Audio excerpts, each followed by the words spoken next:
आखिर क्यों दिल्ली, मुंबई या पंजाब की जमीन से नहीं बल्कि हमेशा दक्षिण के समंदर किनारे से ही भरी जाती है अंतरिक्ष की हुंकार? भारत के नक्शे में छिपा है वो गहरा राज जो इसरो के रॉकेट्स को देता है एक अदृश्य धक्का और बचा लेता है करोड़ों का ईंधन। अगर गलती से भी उत्तर भारत से छोड़ दिया रॉकेट तो चीन और पाकिस्तान में मच सकती है तबाही। जानिए वो खतरनाक समीकरण। दोस्तों, जब भी टीवी स्क्रीन पर उल्टी गिनती शुरू होती है 10, 9, 8 और फिर धुएं का गुबार छोड़ते हुए भारत का बाहुबली रॉकेट आसमान का सीना चीरता है तो हर भारतीय का सीना गर्व से चौड़ा हो जाता है। लेकिन क्या कभी आपने ठंडे दिमाग से ये सोचा है कि ये सारा एक्शन हमेशा दक्षिण भारत में ही क्यों होता है? क्यों हमारे वैज्ञानिक अपनी प्रयोगशालाएं तो बेंगलुरु, अहमदाबाद या दिल्ली में बना लेते हैं, लेकिन जब रॉकेट उड़ाने की बारी आती है तो वो अपना बोरिया बिस्तरा बांधकर आंध्र प्रदेश के श्रीहरिकोटा या अब तमिलनाडु की तरफ क्यों भागते हैं? क्या उत्तर भारत की जमीन में वो दम नहीं है, या फिर इसके पीछे कोई ऐसा गहरा विज्ञान और कुदरत का करिश्मा छिपा है जिसे आम आदमी नहीं समझ पाता? ये कोई इत्तेफाक नहीं है और ना ही ये कोई इलाकाई पसंद नापसंद का मामला है। ये फैसला जुड़ा है धरती की उस ताकत से जो हमारे रॉकेट्स को मुफ्त में हजारों किलोमीटर की रफ्तार उधार देती है। ये फैसला जुड़ा है उस डर से कि अगर रॉकेट का एक टुकड़ा भी गलत जगह गिर गया तो पड़ोसी देशों के साथ जंग छिड़ सकती है। ये कहानी है भूगोल, भौतिकी और भारत की कूटनीतिक समझदारी के उस बेजोड़ मेल की जिसने आज हमें अंतरिक्ष का सुपर पावर बना दिया है। हम आपको बताएंगे इस लोकेशन के पीछे की पूरी जादुई कहानी, तो बने रहिएगा वीडियो पर और इस संबंध में आपके जो भी विचार हों कमेंट में लिखकर जरूर बताइएगा। धरती की घूमने की रफ्तार और समंदर की लहरों का वो सटीक गणित जिसने श्रीहरिकोटा को बना दिया भारत का स्पेस गेटवे। तमिलनाडु के कुलशेखरपट्टनम में बन रहा है नया इतिहास जो अब छोटे रॉकेट्स की दुनिया में भारत को बनाएगा एक छत्र बाहुबली। सबसे पहले इस गुत्थी को सुलझाने के लिए हमें विज्ञान की उस किताब को खोलना होगा जिसे अर्थ रोटेशन कहते हैं। देखिए, हम सब जानते हैं कि हमारी धरती लट्टू की तरह घूम रही है, लेकिन असली खेल ये है कि ये किस दिशा में घूम रही है, पश्चिम से पूर्व की ओर। अब जरा सोचिए, अगर आपको किसी चलती हुई ट्रेन से छलांग लगानी हो तो आप किस दिशा में कूदेंगे? जाहिर है जिस दिशा में ट्रेन जा रही है उसी दिशा में कूदने से आपको ट्रेन की रफ्तार का फायदा मिलेगा। ठीक यही सिद्धांत रॉकेट साइंस में काम करता है। हमारे वैज्ञानिक जब रॉकेट को पूर्व दिशा की ओर यानी ईस्ट कोस्ट से लॉन्च करते हैं तो धरती की घूमने की रफ्तार उस रॉकेट को पीछे से एक जबरदस्त धक्का देती है। इसे स्लिंग शॉट इफेक्ट कह लीजिए या कुदरत का फ्री बूस्टर। धरती भूमध्य रेखा यानी इक्वेटर के पास सबसे तेज गति से घूमती है, करीब 1600 किलोमीटर प्रति घंटा। अब भारत का नक्शा देखिए, हमारा दक्षिण भारत उत्तर भारत के मुकाबले इक्वेटर के ज्यादा करीब है। इसका मतलब है कि श्रीहरिकोटा में धरती की घूमने की रफ्तार दिल्ली या कश्मीर के मुकाबले कहीं ज्यादा है। जब हम वहां से रॉकेट छोड़ते हैं तो उसे लॉन्च पैड पर खड़े खड़े ही धरती की वजह से 0.4 किलोमीटर प्रति सेकंड की शुरुआती रफ्तार मुफ्त में मिल जाती है। ये सुनने में शायद कम लगे, लेकिन स्पेस मिशन में ईंधन की एक एक बूंद की कीमत हीरे जवाहरात से ज्यादा होती है। ये मुफ्त की रफ्तार हमें रॉकेट में कम ईंधन डालकर भी भारी भरकम सैटेलाइट्स को अंतरिक्ष में भेजने की ताकत देती है। यही वो कारण है जिसने इसरो को किफायती स्पेस मिशन का बादशाह बना दिया है। लेकिन कहानी सिर्फ रफ्तार की नहीं है, कहानी सुरक्षा और जानमाल के खतरे की भी है। रॉकेट लॉन्च करना कोई दिवाली का रॉकेट छोड़ना नहीं है, इसमें खतरा हर पल बना रहता है। जब एक भारी भरकम रॉकेट जैसे हमारा LVM-3 ऊपर जाता है तो उसके कई हिस्से, जिसे स्टेज कहते हैं, जलने के बाद अलग होकर नीचे गिरते हैं। अब कल्पना कीजिए कि अगर हम रॉकेट को मुंबई या गुजरात के तट से लॉन्च करें। चूंकि रॉकेट को रफ्तार का फायदा लेने के लिए पूर्व दिशा यानी ईस्ट की तरफ उड़ना है तो वो भारत की जमीन के ऊपर से गुजरेगा, और अगर खुदा ना खास्ता कुछ गड़बड़ हुई या रॉकेट के जले हुए हिस्से नीचे गिरे तो वो कहाँ गिरेंगे? नागपुर, भोपाल या रायपुर जैसे घनी आबादी वाले शहरों पर। जान माल का जो नुकसान होगा उसका अंदाजा लगाना भी डरावना है। इसीलिए समझदारी इसी में थी कि लॉन्च पैड ऐसी जगह हो जिसके पूर्व में सिर्फ पानी ही पानी हो।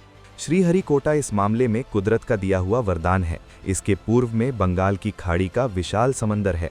रॉकेट लॉन्च होते ही समंदर के ऊपर चला जाता है। अगर उसके बूस्टर अलग होकर गिरते हैं या मिशन फेल भी हो जाता है तो मलबा किसी के घर पर नहीं बल्कि गहरे पानी में जाकर गिरता है, जहां मछलियों के अलावा और कोई नहीं होता।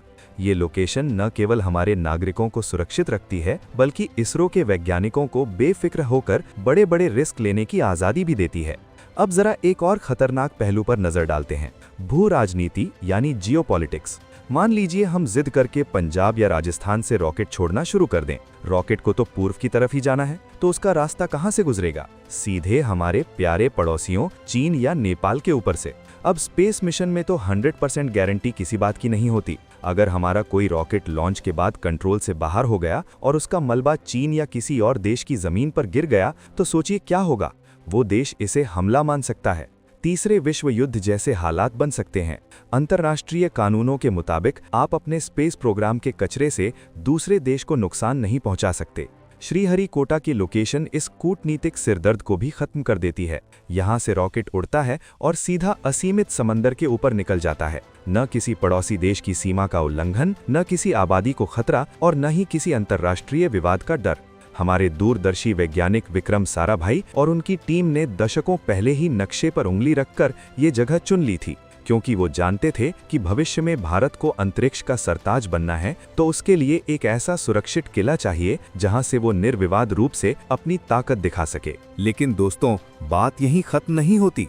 2026 में खड़े होकर जब हम पीछे मुड़कर देखते हैं तो एक और नई कहानी सामने आती है। आपने हाल ही में तमिलनाडु के कुलशेखरपट्टिनम का नाम बहुत सुना होगा। श्रीहरिकोटा के होते हुए आखिर इसरो को इस नई जगह की जरूरत क्यों पड़ी? ये सवाल बड़ा दिलचस्प है और इसका जवाब जुड़ा है एक खास तकनीकी समस्या से, जिसे डॉग लेग मैन्यूवर कहते हैं। जब हमें ऐसे सैटेलाइट लॉन्च करने होते हैं जो धरती के ध्रुवों यानी पोल्स का चक्कर लगाएं, जिन्हें पोलर ऑर्बिट कहते हैं, तो रॉकेट को दक्षिण दिशा की तरफ जाना होता है। अब श्रीहरिकोटा से दक्षिण की तरफ सीधा उड़ने में एक बड़ी रुकावट है, श्रीलंका। जी हाँ, हमारा पड़ोसी देश श्रीलंका ठीक नीचे पड़ता है। हम अपने रॉकेट को किसी दूसरे देश के ऊपर से नहीं उड़ा सकते, क्योंकि अगर कोई मलबा वहां गिर गया तो भारी मुसीबत हो जाएगी। इसलिए श्रीहरिकोटा से पोलर सैटेलाइट छोड़ते समय रॉकेट को पहले पूर्व की तरफ जाना पड़ता है और फिर हवा में ही उसे मोड़कर श्रीलंका से बचते हुए दक्षिण की तरफ करना पड़ता है। इस मुड़ने की प्रक्रिया में बहुत सारा कीमती ईंधन बर्बाद हो जाता है। ये ईंधन अगर बच जाता तो हम और भारी पेलोड ऊपर भेज सकते थे। इसी बर्बादी को रोकने के लिए अब तमिलनाडु के कुलशेखरपट्टिनम में नया स्पेस पोर्ट तैयार हो रहा है। ये जगह श्रीलंका के दायरे से बाहर है।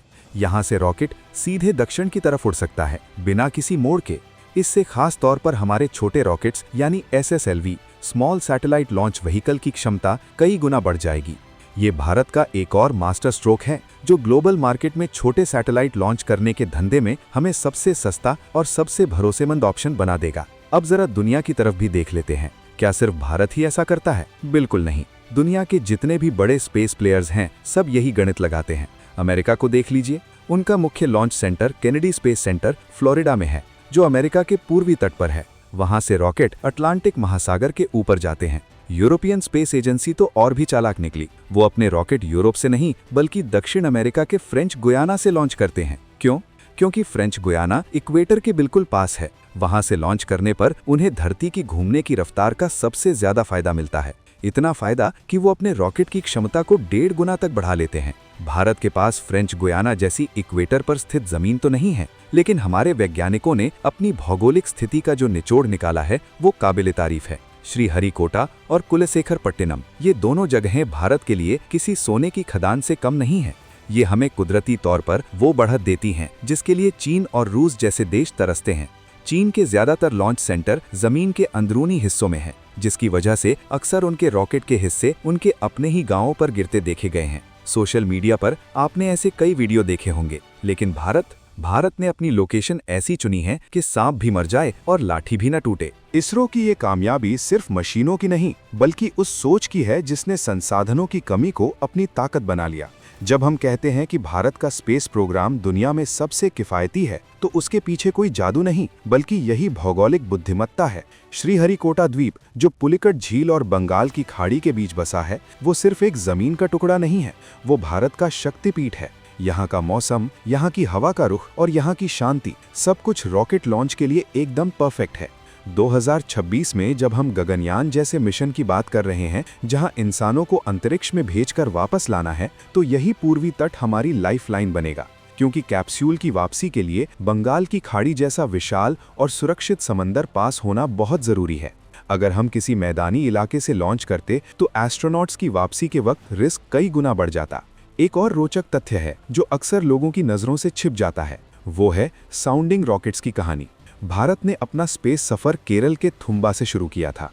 थुम्बा को क्यों चुना गया? क्योंकि वो मैग्नेटिक इक्वेटर यानी चुंबकीय भूमध्य रेखा के ठीक ऊपर है। अंतरिक्ष के वायुमंडल और चुंबकीय क्षेत्र की पढ़ाई करने के लिए पूरी दुनिया में इससे बेहतर जगह कोई हो ही नहीं सकती थी। यानी चाहे भारी रॉकेट हो या साइंटिफिक रिसर्च, भारत ने अपनी जमीन के हर इंच का वैज्ञानिक इस्तेमाल किया है। हमने भूगोल को अपनी कमजोरी नहीं बल्कि अपना सबसे बड़ा हथियार बना लिया है।